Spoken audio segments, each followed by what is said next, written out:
Hi, everyone. Thanks for coming. My name is Simon Boulet. I'm a cloud computing consultant. I work with OpenNebula for various projects. I'm also the co-founder of the cloudnord.com project, which is a public cloud services using based on OpenNebula. We've just launched a closed beta a month ago. So when I decided about the presentation I wanted to present today, I had three goals in mind. First, I wanted to demonstrate how to do sub 1 minute monitoring of a large scale infrastructure using OpenNebula. Then demonstrate a large scale infrastructure, and we'll come next on what is a large scale infrastructure. And finally, I wanted to suggest enhancement and talk with with you guys and with the developers and contributors and see what can be enhanced in OpenNebula for running large numbers of VM. So let's start with a quick poll.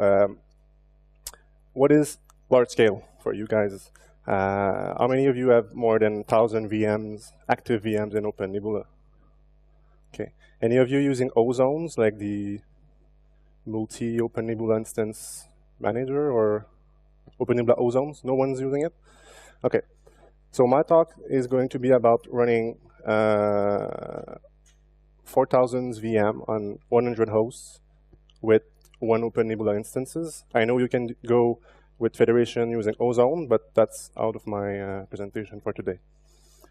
So at the bottom, we have screenshots where you can see running almost 4,000 VM. It's a real infrastructure. Well, actually, it's not a production infrastructure. It's a development and testing environment. At the end of my presentation, I'll show you a little bit more. It runs inside Amazon EC2. They are all physical instances. So what I'm going to show you today is an experiment about how to monitor 4,000 VM with a sub 1 minute interval. First, I'll explain a little bit what is monitoring in OpenNebula. I've talked to a few of you, and I realized that for some, monitoring in OpenNebula doesn't ring the bell at all. Like they think they often use Nagios for doing their monitoring, or that's perfectly fine. But in OpenNebula, there's monitoring as well. OpenNebula checks your VM status every minutes or 5 minutes. Also, it has support for built-in metrics like the CPU, memory, and these are reported on your dashboard when you log into Sunstone. You can add as many metrics as you like. They get automatically inserted into the VM template, as long as you have a custom driver. Just a short note, for the CloudNord project, we have full custom drivers. We have three data store driver, one transfer driver, one VMM driver, and one information driver. They are all customs. But OpenNebula injects the metrics automatically into your VM template. For example, they could be load average. For example, OpenNebula doesn't have support for reporting load average, but you could. We use this to report SMTP connections limit as well, to prevent spammers from using our services, etc., etc. You can also use hooks to play with the. Well, actually, you can't use hooks to manage the metrics, but you could use various scripts to pull the VM template and use those metrics to do various things. For example, just to come back with our SMTP limitations we have in CloudNord, well, we pull the number of SMTP connections, and we can automatically stop VM that are suspicious.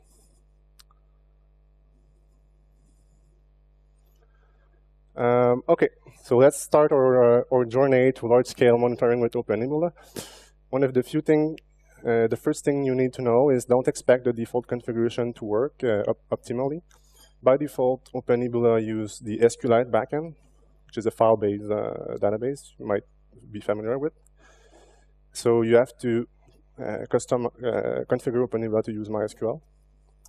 Second, in recent version, I think 4.0, there was added support for using syslog for sending your logs. I don't have any particular benchmarks on the using syslog versus file log, but I suspect syslog does a much better job at writing the asynchronous logs to drives and handling the I/O. So I suggest using syslog. Also, by default, OpenNebula is very verbose. Like it has debug level debug log by default. So you really want to turn this off. And a third one is the number of threads. Especially in my scenario where I wanted to deploy 4,000 VM on Amazon, I wanted this to be as quick as possible because obviously I'm paying for the Amazon resources. So if I can deploy 4,000 VM in an hour, for example, it costs less than using 6 hours for deploying the VM. So the last point here, the number of threads, is very important. It's a subtle setting, but it's very important if you want to do very fast deployment. All right, use OpenNebula 4.0 and over. Before that, the host monitoring and the VM monitoring were separate drivers. The host was being monitored in the EM driver, and the VM being monitored, well, or polled. The VM action is poll, and the EM action is monitor. But anyway, the VM are being polled from the VMM driver. So if you have 100 hosts, 1,000 VM, and you want to achieve 15 seconds interval for monitoring, that means you have to do 4,400 driver actions per minute, which is a lot. In OpenNebula 4.0, when you monitor the host, you can retrieve the list of VMs and their CPU usage, memory usage directly from the host. So you do one call for the host, you get all the information for all VMs running on that host at the same call. Monitoring history. By default, OpenNebula keeps 24 hours of history. That's how it generates the graphs when you open the on the dashboard and on the VM page. 15 seconds interval, 24 hours would be 5,760 records per VM. Average size 4 kilobytes. It's a little bit less than this, more around 3 kilobytes. So it's 23 megabytes of history per VM. You can see the number going very high. And personally, I don't need the history to be so long. It's up to you guys to see, but for me, I usually use 30 minutes history. So monitoring history, there's a trick we use at CloudNorth. We have moved the VM monitoring and the host monitoring MySQL tables into memory. And it makes the monitoring much faster. No need to write the change to disk. And also, for us, it's OK to lose the monitoring information if there's power failure or if we have to restart MySQL, because the most recent values are saved in the VM template, which is stored in a separate database, separate table. Just a quick note. It's more technical, but I thought maybe someone would like to look at it. Be careful, MySQL has a default value of a very low default value for memory table, so you'll hit the limit very quickly and you'll run into trouble. So,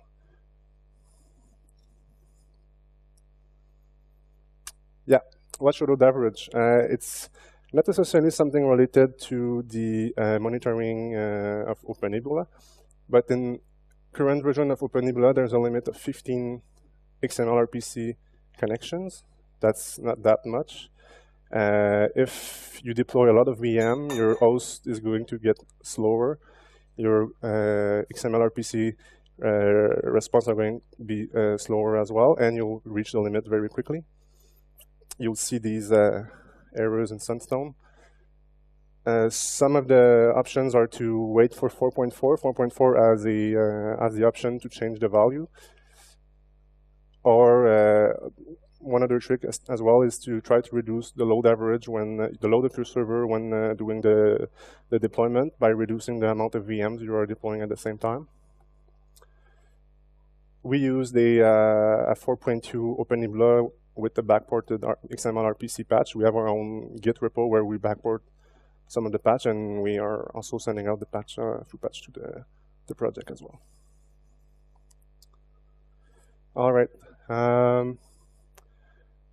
DNS names. When you name a host in OpenNebula, the name is used for the monitoring. So you want to make sure that you reduce DNS query as much as possible by using a local caching name server.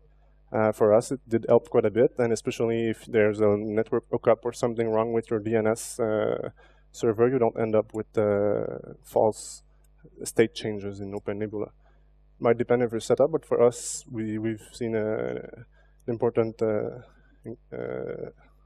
optimization there.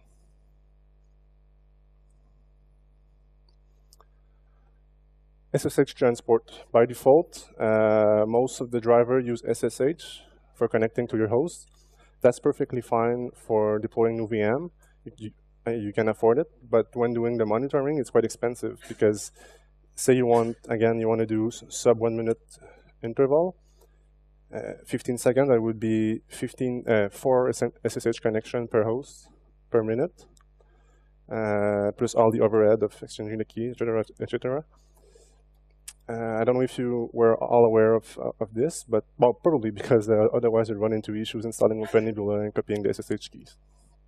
Anyway, so how it works, OpenNebula establishes an SSH connection to the host, runs the script on host, and sends the result back to OpenNebula.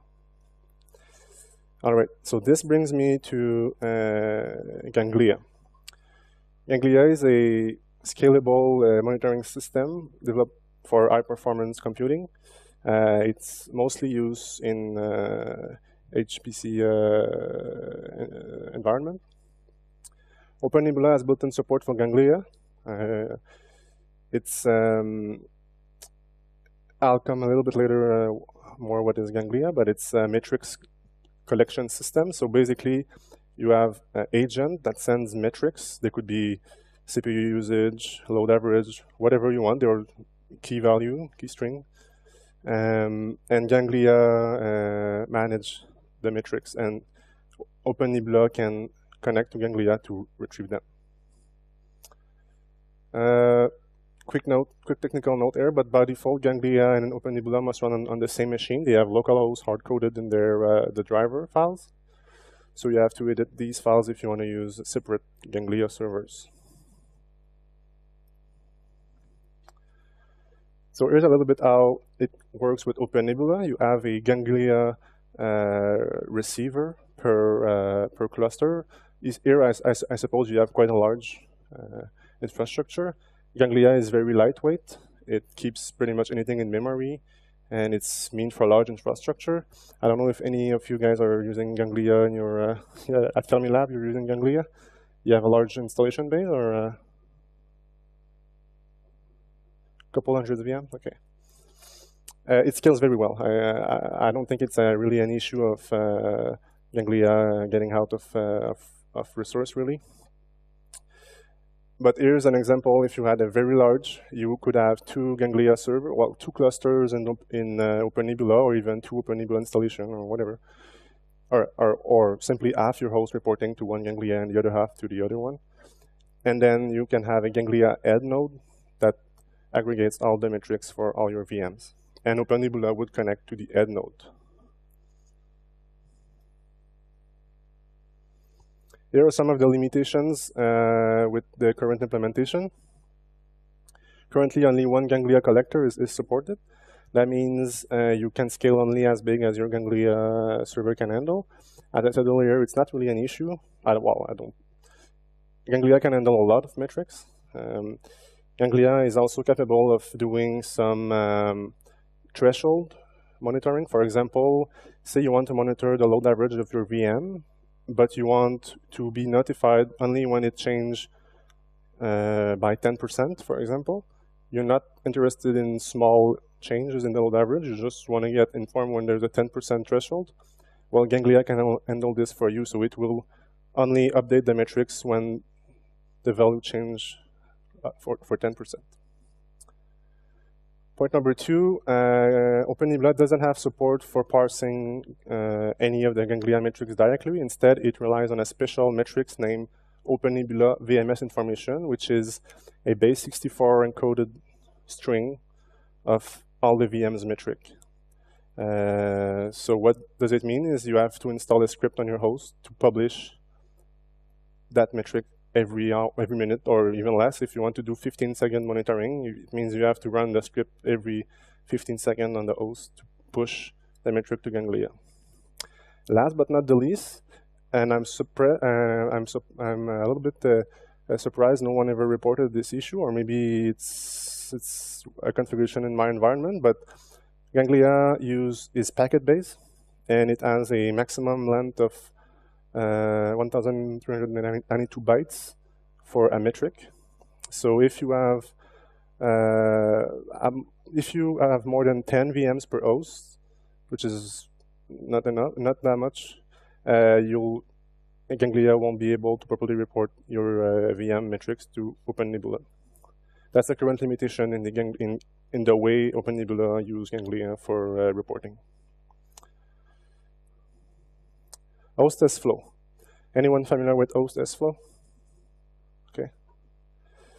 Host test flow is similar. I won't read. You can go look online what's host test flow, but it's very similar to Ganglia. In fact, host test flow is the part that will run on your hosts, on your hypervisors, and Ganglia is used for receiving the metrics. So host test flow is used for generating the metrics, and Ganglia can be used to receive the metrics. So here's a little bit. You will have host test flow running on each of your hosts, reporting the metrics to Ganglia server. And then with Ganglia, you could generate the graphs. That's something else as well that's interesting with host test flow compared to the current Ganglia implementation in OpenNebula is, since with Ganglia and OpenNebula, you have to submit a specific metrics. As I said, it's a base 64 encoded metrics, which is specific to OpenNebula. It's not useful for generating graphs because Ganglia doesn't know it's base 64, doesn't understand the format for what you're sending. But if you're using host test flow, the metric name are standard, and I'll come to the metric name after.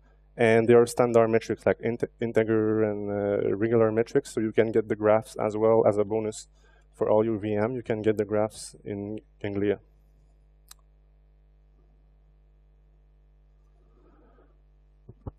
So here you have samples metrics names. For example, the host metrics or the hypervisors metrics. You have there's many more, but I've just put a few examples there. You have the total hypervisor memory, number of VMs running on the hypervisors. For each VMs, you have the state, the use memory, the available memory, the disk free. You also have disk IOs. So it gathers a lot more metrics, which are very useful. And as I said earlier, OpenNebula has support for automatically adding any metrics to the VM templates. So it will inject as long as you have an host test flow driver, and I'll come to the host test flow driver very soon.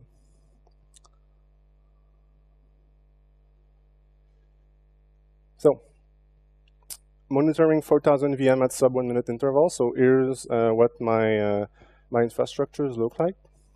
I've used OpenNebula 4.2 with the XMLRPC patch. I use an experimental host test flow driver. I invite anyone who is interested in the driver to come and see me.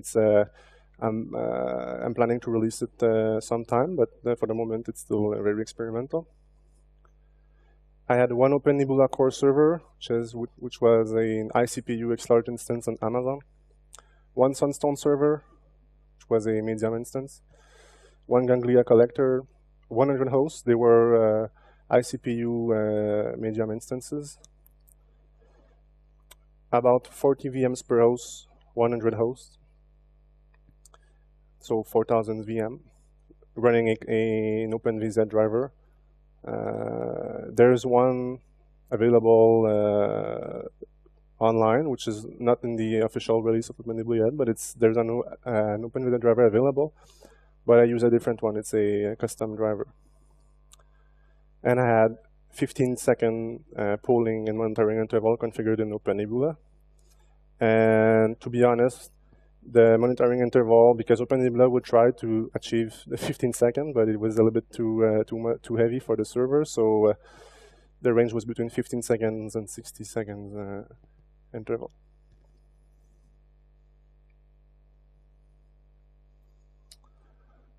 Here's a few screenshots. So here is one I had just added the host in OpenNebula.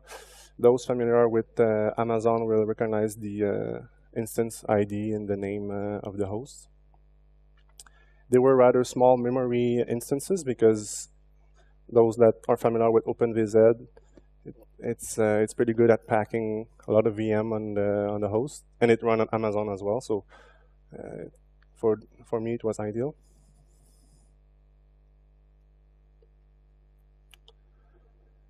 So here's my Amazon EC2 console. You can see, as I said earlier, the controller is the OpenNebula core server. Ganglia Sunstone.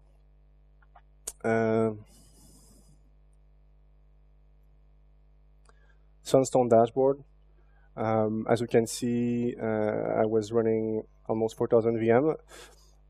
I had a small disk for VMs. They were using 1 gig local instance storage on Amazon. The goal was not to demonstrate the performance of the VM themselves, but more focused on the core, OpenNebula core. All right, looking forward, there's room for optimizations. First, the command line tools can get very slow when returning very large result set. I've discussed this yesterday at the hacking sessions with some of the OpenNebula developers, and they think that maybe the Ruby XML gem I was using was the one which is not very effective or not very good. So I'll have to double check. I'm not sure which one I was using. I'm opening the door for distributed driver. I know for those who were on the other room with Valentine, he talked about a little bit about ZeroMQ. It's a distributed message broker.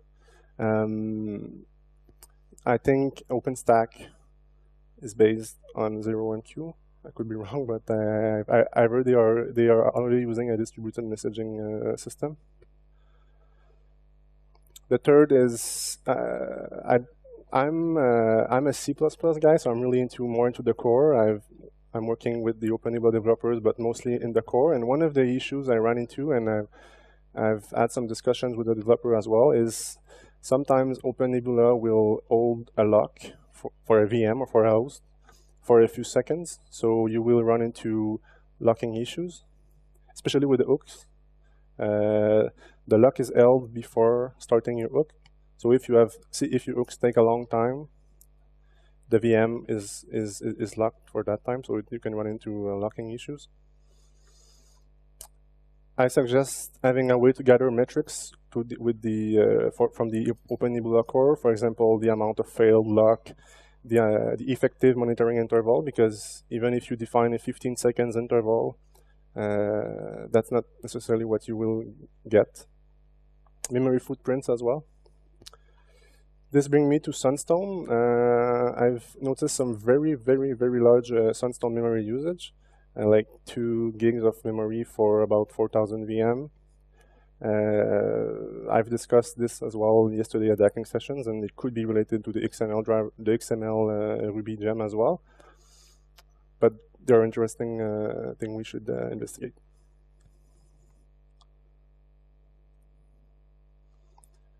Before I take any questions, here's one of my favorite quotes. It's from Christopher Barry. I don't think Christopher made it today, but it's available on the user testimonials.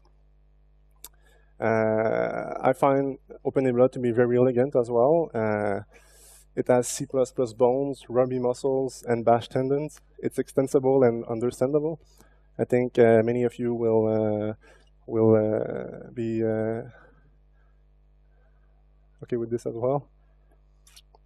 That's it. Any questions? Yes?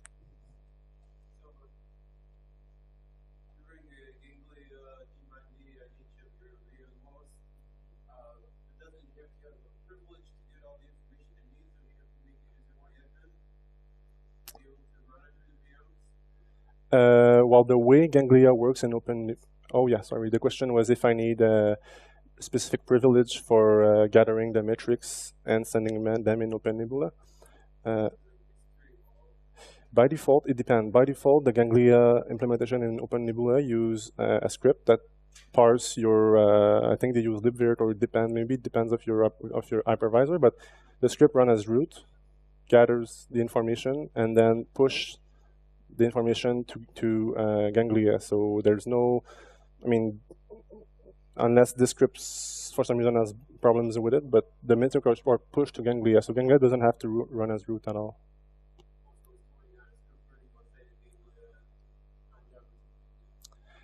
That's the current implementation with Ganglia.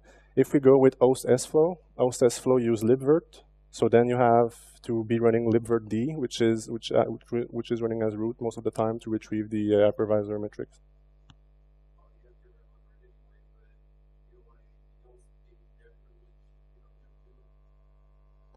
As I said, you don't. If you want to gather the metrics with libvirt, for example, you have to have libvirt-d, which is running as a privileged users. Or maybe you could use some other way with libvirt, but I'm not. The way we're doing it is using libvirt, which is running in a privileged user, and then you have your clients connecting to libvirt and retrieving the metrics.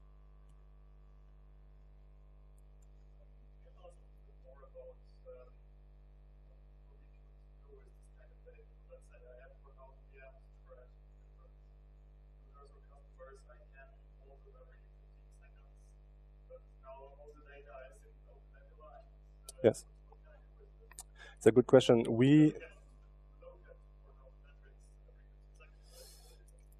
Yes. The question is there anything like we can make good use of those metrics? It's good to collect them at 15 seconds, but how can we use them? I would say there's three things. First, we use the metrics for sending out. For example, we've completely replaced the VM. We had Nagios pinging the IP addresses of our different VM. Now we can rely on OpenNebula. OpenNebula is much more effective at looking if the VM is available or not. You could also, I'm not sure if the app flow, I'm not exactly sure how they use the metrics. Maybe you can come late after my presentation. We can ask exactly how the flow components use the metrics.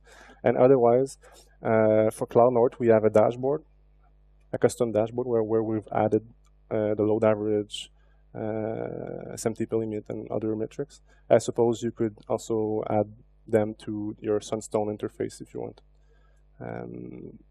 Maybe something that we're looking at would be to have some way of having hooks for the monitoring engine. Perhaps like launching a hook, looking if any of the report had high load average, and then automatically push the notification to Nagios or whatever. But I like the fact that OpenNebula can be used to gather the metrics. It's much more effective because it does it anyway. Any other questions? Yeah.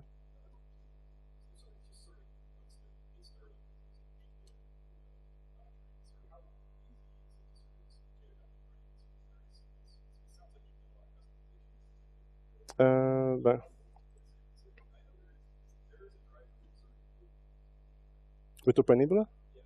Yeah, sure. No, it's very easy. It's very simple. You just have to understand that you have to run Ganglia on the same server that your OpenNebula server.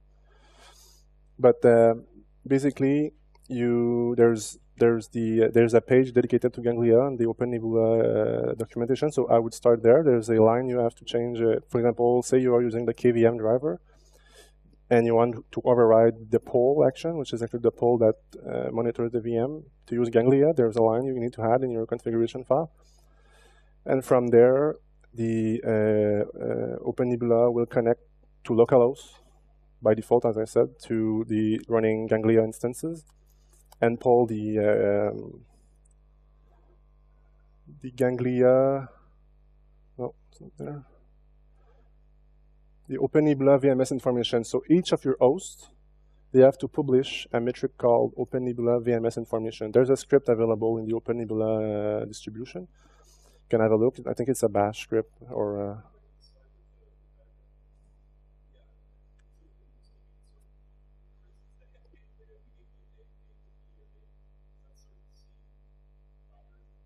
yeah. Yeah, of course. Yes, Ganglia is all based around having a hierarchy, and you have grid, and you have it's meant to be used large scale. Like I don't think, as I said, I don't think Ganglia is going to be. Well, I don't know all of you guys, but the limitation is very high. The main problem with the implementation, as I said, is the way OpenNebula is using the OpenNebula VM information metrics. Because of the limitation in length, you'll reach the limit within 10 VMs or so on your host. So that's why I was suggesting moving to host S-Flow or to another driver. Any other questions?